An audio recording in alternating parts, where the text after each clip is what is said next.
Hi, I'm Cornelia from Outback Rustic Kitchen, and today I want to show you two premium products and how we're going to use them in a different way. So we've got Beetroot Zacusca from Romanian Delights and lamb mince, which we got from Jay at Woodward, your butcher on Mulder. So we're going to be making lamb and goat's cheese burgers with Beetroot Zacusca. So we're going to use the red onion. We're going to chop up some of that for the lamb mince. But then we're also going to slice up a little bit for the burger.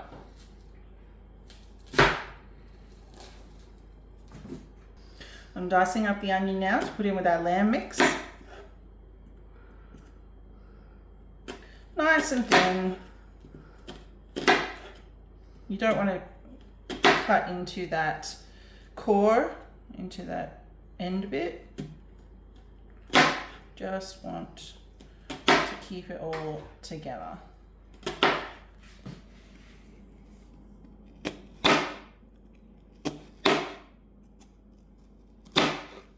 And we're going to go across. Again, I don't want to get to the end, just close to it. And now, come back to those little bits in a minute. It's nice and fine. And there's our fine dice. And just slide that in over to the mince. Check out our YouTube channel. There is a video on there which shows you how to dice an onion. And right now I'm just slicing the onion thinly for the burger. We're going to put in 3 teaspoons of Cornwell's Worcestershire relish sauce. Okay, I'm just going to season it with salt and pepper. Season to your own taste, although I wouldn't taste the raw mince if I was you. Pack in some pepper. All right, time to get those hands dirty. I'm going to mix it all together. Yeah. Make sure that all the onion and the sauce and your seasoning is really well combined. Okay, so then you roll it into a ball and then you flatten them out to approximately 2 centimeters thick, nice and even. So once you flatten them out a bit, this is what they look like. Our burger patties are ready to go. Okay, so we're going to spray the oil in the pan. You don't need a lot, especially if you've got a non-stick pan, but just have a little bit in there. We've got the medium-high heat on.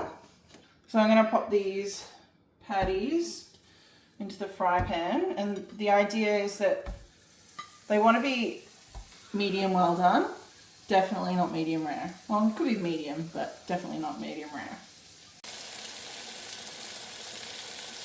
So you don't want to flip them too early because they will fall apart, because it's not the type of patty that has breadcrumbs and eggs. So you want to just treat them gently. You can see the cook is coming up the side, so it looks like it's about ready. It should have a good crust on it, so we're going to start flipping them.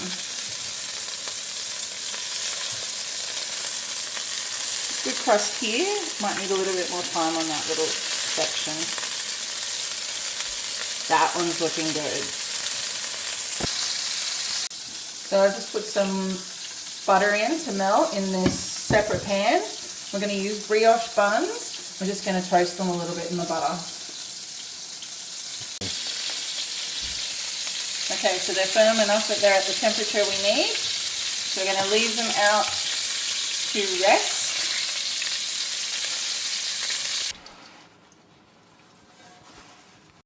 So our burger buns are nicely toasted, a little light brown sort of colour.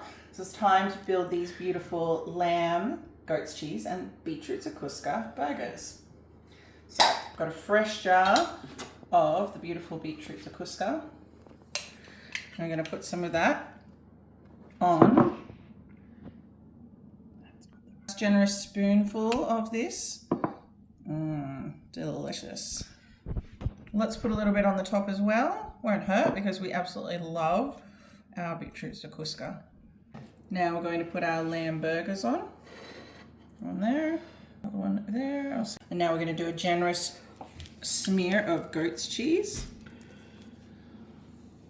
on top of the burger patty. Okay, then top your burger with some rocket. It's got that beautiful peppery taste. Just contrasts well with the sweetness of the beetroot.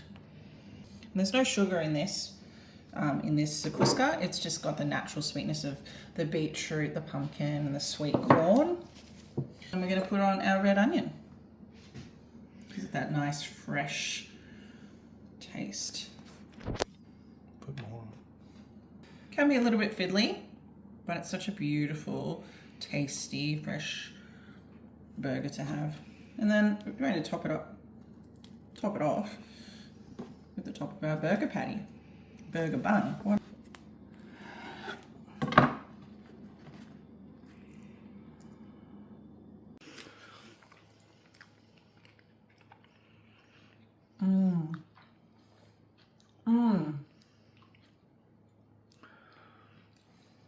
That is so tender and delicate. It's such a tasty little morsel. I love it. Like you have the beautiful Zacusca mixed with that goat's cheese, mixed with that really gentle, delicate meat. And anyone can make this at home and it's just divine. We'll drop the recipe down below in the comments, and you can find us and more recipes on Outback Rustic Kitchen on YouTube, Instagram, and Facebook.